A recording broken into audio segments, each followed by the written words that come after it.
There are only two pre-World War II heavy machine guns still in active frontline service anywhere on the planet. One is the American M2 Browning. The other is a Soviet weapon that destroyed $1.5 billion worth of Libyan military equipment, was carried on bicycles through the Vietnamese jungle, and helped bring down the French Empire. And in between all of that, the Soviet Union watched this same weapon become the single most effective tool used against its own forces in Afghanistan. This is the Dushka. It's nearly 90 years old, it's been in more wars than most countries, and nothing has truly replaced it. But to understand how a Soviet heavy machine gun ended up on the back of a Toyota in the Sahara, you have to go back to 1925. The Revolutionary Military Council of the Soviet Union sat down and concluded that the USSR needed a heavy machine gun. They specified a caliber range between 12 and 20 millimeters, and the primary role they had in mind was anti-aircraft. Now, they knew the gun could do other things, but they were very clear about one point. No design decision should ever compromise its effectiveness against aircraft in favor of any other role. Aircraft first, everything else second. By 1929, during military maneuvers, Soviet planners identified a gap in their anti-aircraft defense. Low-flying aircraft operating under 1,500 meters were a real threat, and they had nothing to deal with them, no dedicated heavy anti-aircraft machine gun. So the task of making one went to Vasili Degtyarov, one of the Soviet Union's most accomplished small arms designers. At the time, Degtyarov had essentially just finished overseeing the production rollout of his DP-27 light machine gun, a design that would go on to serve the Soviet military very successfully for decades. And the directive he got was basically, take what you know and scale it up. He worked fast, and by 1930 he had produced the DK. D for Degtyarov and K from the Russian word for heavy machine gun. But the DK didn't perform well enough to be adopted, and this is where the Soviet system of arms development gets interesting. They periodically brought different designers and design bureaus together, sometimes competing, sometimes collaborating. In this case, another designer was brought in to fix what Degtyarov couldn't, and that was Georgy Shpagin. You might recognize that name. The Sh in PPSH-41 submachine gun stands for Shpagin. He developed a belt feed mechanism that effectively clamped onto the top of the existing action Degtyarov had already designed. And this new feed system nearly doubled the rate of fire, bringing it up to around 600 rounds per minute, which was considered quite satisfactory for the anti-aircraft role at the time. And the key thing was the belt feed was reliable. It got rid of the clunky drum magazines, and ammunition could now just be stored in simple cans full of belted rounds, which massively simplified logistics. In February 1939, the weapon was formally adopted as the Dushka. It now carried the initials of both of its creators, Degtyarov and Shpagin, along with the K for heavy machine gun, and it was designated the model of 1938. The nickname it got, Dushka, means darling or sweetheart in Russian. Production began in 1939, and the first guns reached frontline troops in 1940. Now, the gun as adopted in 38 is the original pattern, and this specific version is rare today.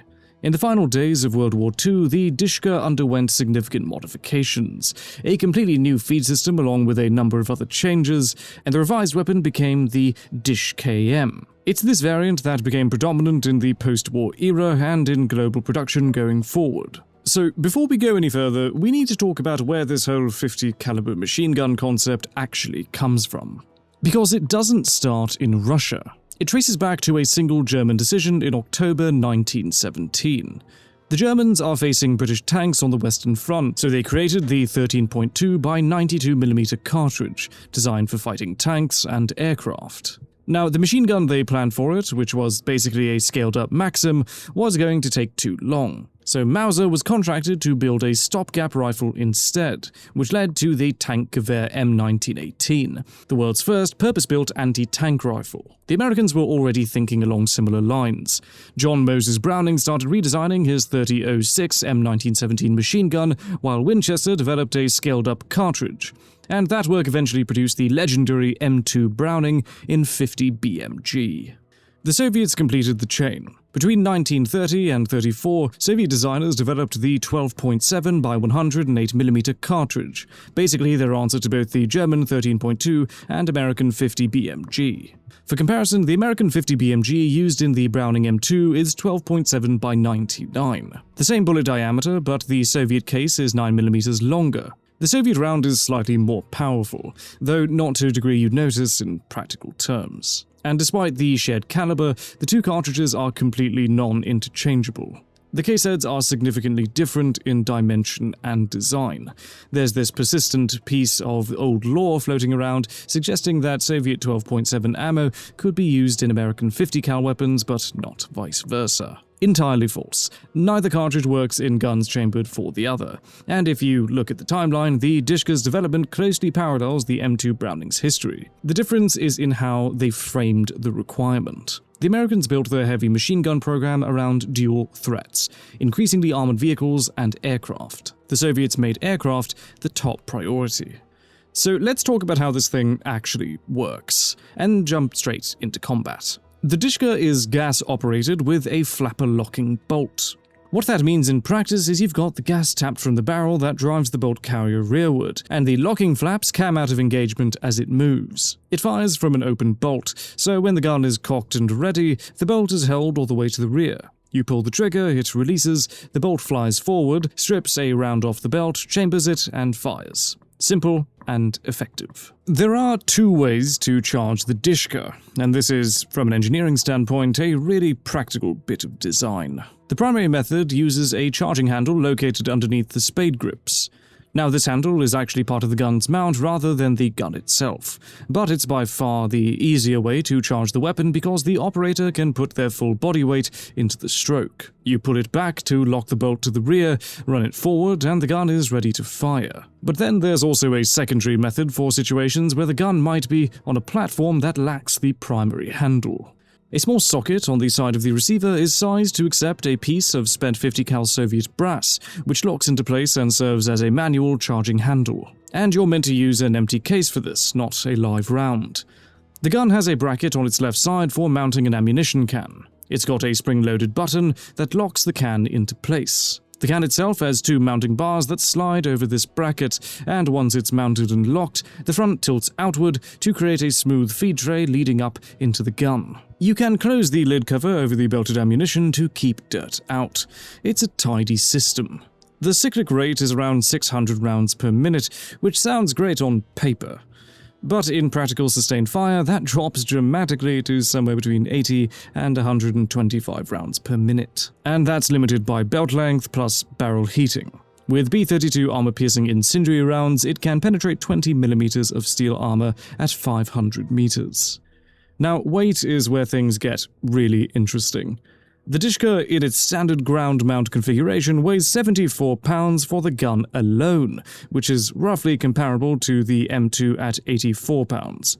But the DShK on its Kolesnikov universal mount with wheels came in at a crushing 157 kilograms. That's 346 pounds.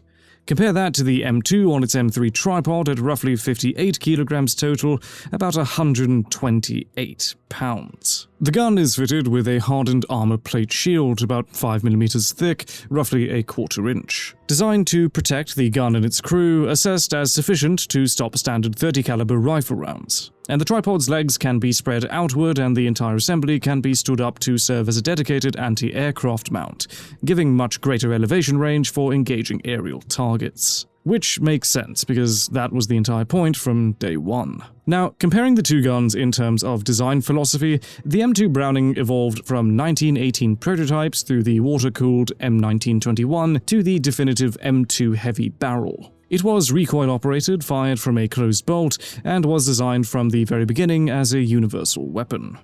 The common receiver could be configured 7 different ways for infantry tripods, vehicle pintles, aircraft wings, and naval mounts. The Americans put it on everything, but for decades the M2 had one notorious weakness, and anyone who's worked with one knows exactly what I'm about to say. headspace, and timing. Every barrel change required stopping to reset headspace and timing manually. Get it wrong and you'd have a ruptured case, or worse, a round firing before the bolt fully locked, which can horribly injure the gunner. The Dushka, as a gas-operated open-bolt weapon, never had this problem. Its flapper-locking design kept the bolt-to-chamber relationship controlled without any manual adjustment, and that made the Dushka significantly more forgiving for less trained operators and irregular forces, which turned out to be a crucial advantage given who would actually end up using this gun all over the world. The M2's headspace and timing problem wasn't solved until the M2A1 was type classified in 2010. So that issue persisted for the better part of a century. On accuracy, though, the M2 holds the edge. Its closed bolt firing eliminates the bolt slam that open bolt weapons experience at the moment of firing. So there's a trade-off there. When Germany invaded the Soviet Union, the Soviet Navy possessed just 787 Dushka machine guns, and production during World War II was remarkably slow compared to the American counterpart. By the beginning of 1942, the Red Army had only 720 Dushkas. By the end of the war, that number had risen to about 9,000. And in a global war fought on an industrial scale, 9,000 is nothing. These were genuinely low-production weapons, while the Americans produced about 2 million M2 Brownings during the war, mounted on virtually everything from trucks, tanks, fighters, and bombers to anything you could put one on. In 1943, the Soviets began mounting Dushkas on tanks, starting with the IS-2 heavy tank. It sat on a big pintle mount behind the commander's cupola, and from that point on, it became a standard feature on almost every Soviet tank design. If you look at any Cold War photo of a Soviet tank, that machine gun sticking up from the turret is almost certainly a Dushka. The T-55 was actually built without a heavy machine gun at first. The Soviets figured jet aircraft were too fast to engage with a machine gun, so why bother mounting one? Then Vietnam happened, and they realized the real air threat wasn't jets. It was helicopters. Slow, low-flying helicopters. Exactly the kind of target a Dushka was originally designed for. So in 1970, they retrofitted the Dushka back onto the T-55. On the T-62, the turret was so cramped that the loader had to climb out of the tank and stand on the rear deck to fire the Dushka. From the T-64 onwards, newer Soviet tanks switched to the NSV Notorious, a lighter and more accurate replacement adopted in 1971. The T-72 and T-80 used the NSV as well, but after the Soviet Union collapsed, Russia developed the Cord machine gun as a domestic replacement, and that's what goes on the T-90 today. The Cord uses the same mounting point, so it can be swapped onto older tanks too. So over the course of the Cold War, production of the DShK expanded enormously. The total number of guns produced eventually exceeded 1 million. Massive Cold War proliferation put them in over 70 countries, and post-Soviet fire sales made them dirt cheap. And in the modern era, the Dushka has been found in service and in conflicts virtually everywhere. And when you've put over 1 million of something into the world, it doesn't just disappear. Now, the real story that built the Dushka's reputation actually started after World War II. 1954. The French fortified an isolated valley in Vietnam called Dien Bien Phu, expecting to crush the Viet Minh in a set-piece battle. They assumed the enemy had nothing that could seriously threaten their air supply, and they were dead wrong. General Giap brought about 100 Dushka machine guns and 36 heavier 37mm anti-aircraft guns into the mountains surrounding the valley. These were taken apart and dragged through hundreds of miles of jungle. They were carried on modified bicycles and on the backs of 15,000 civilian porters, up mountain paths too narrow for any vehicle, then reassembled on the reverse slopes of the ridges, completely invisible from below. When French planes tried to bomb them, the crews just pulled the guns back into tunnels and waited. Once the assault started, the Dushkas and 37mm guns created a wall of fire over the valley. The airstrip was destroyed within days. Every plane that tried to approach got shredded. The French had 62 aircraft destroyed and 167 more damaged. Most of their remaining air power had to focus on just suppressing the guns so transport planes could attempt parachute drops. But it wasn't nearly enough. The garrison starved. The siege lasted 57 days and over 2,200 French soldiers died, while some 11,000 were captured. Of those prisoners, only around 3,300 ever came home.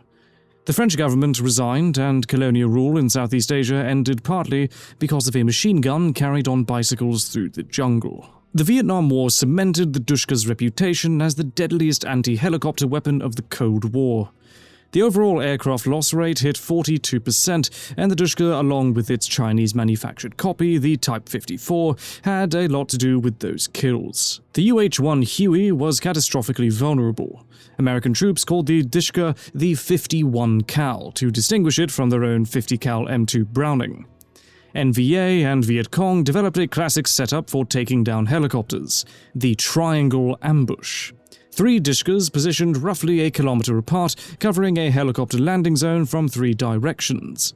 The first gun acted as bait, firing on approaching transport helicopters. When escort gunships turned to engage that first gun, the other 2 opened up on their exposed tails. Troop-carrying helicopters were attacked right as they were about to touch down, giving the pilots no room to maneuver. Now, an interesting thread that connects the Dushka to long-range precision shooting. Gunnery Sergeant Carlos Hathcock achieved what was then the longest confirmed sniper kill in history, 2,286 meters, using an M2 Browning 50 cal machine gun fitted with a scope. 2 decades later, in Afghanistan, Soviet snipers completed the circle. They fitted Dushkas with heavy telescopic optics and loaded short belts of selected match-grade ammunition, converting the machine gun into an extreme long-range precision weapon. Afghanistan's vast open terrain demanded engagement distances far beyond the 800-meter effective range of the SVD Dragunov sniper rifle, so the Dushka filled that gap. And that brings us to the Soviet-Afghan War, which produced what might be the supreme irony of the Dushka's entire story.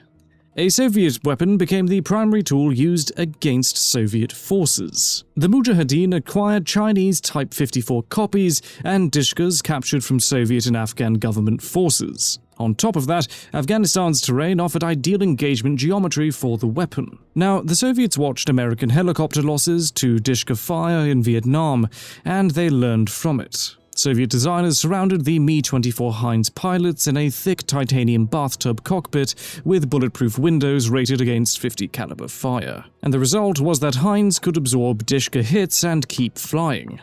The Mi-8 transport, however, was far less protected, and Dushka fire brought down quite a few of them. Then came the Toyota War in 1987, the final phase of the Chadian-Libyan conflict. And this is where the Dushka on a pickup truck, the so-called technical, became arguably the most iconic weapon configuration in modern irregular warfare. Libya occupied northern Chad with 8,000 soldiers, 300 tanks, and 60 combat aircraft. Chad had 10,000 soldiers with no tanks, no aircraft, no helicopters. What they did have was 400 Toyota pickups equipped with anti-tank missiles and Dushka machine guns. Using hit-and-run tactics, Chadian forces absolutely devastated the Libyans. At the Battle of Fada in January 87, Chadian trucks surrounded 2,000 Libyan defenders, destroying roughly 100 tanks and armored vehicles while losing only 18 men and 3 trucks. Libya ultimately lost 7,500 killed and $1.5 billion in military equipment, all to a fleet of Toyotas with Dushkas bolted on the back. Fast forward to Ukraine. The Dushka has been given 2 entirely new lives there. Drawing on thousands of inherited Soviet Dushkas, the Ukrainians developed a shoulder-fired infantry conversion. Massive muzzle brakes, bipods for prone shooting, shoulder stocks with pistol grips replacing the original spade grips. The result was a 2-man portable anti-material weapon. An 87-year-old design reinvented again. The Dushka and the M2 Browning are the only 2 pre-World War II 50 caliber machine guns still in active frontline service worldwide, both approaching 90 years of continuous deployment. Every attempted replacement has either failed or only partially succeeded.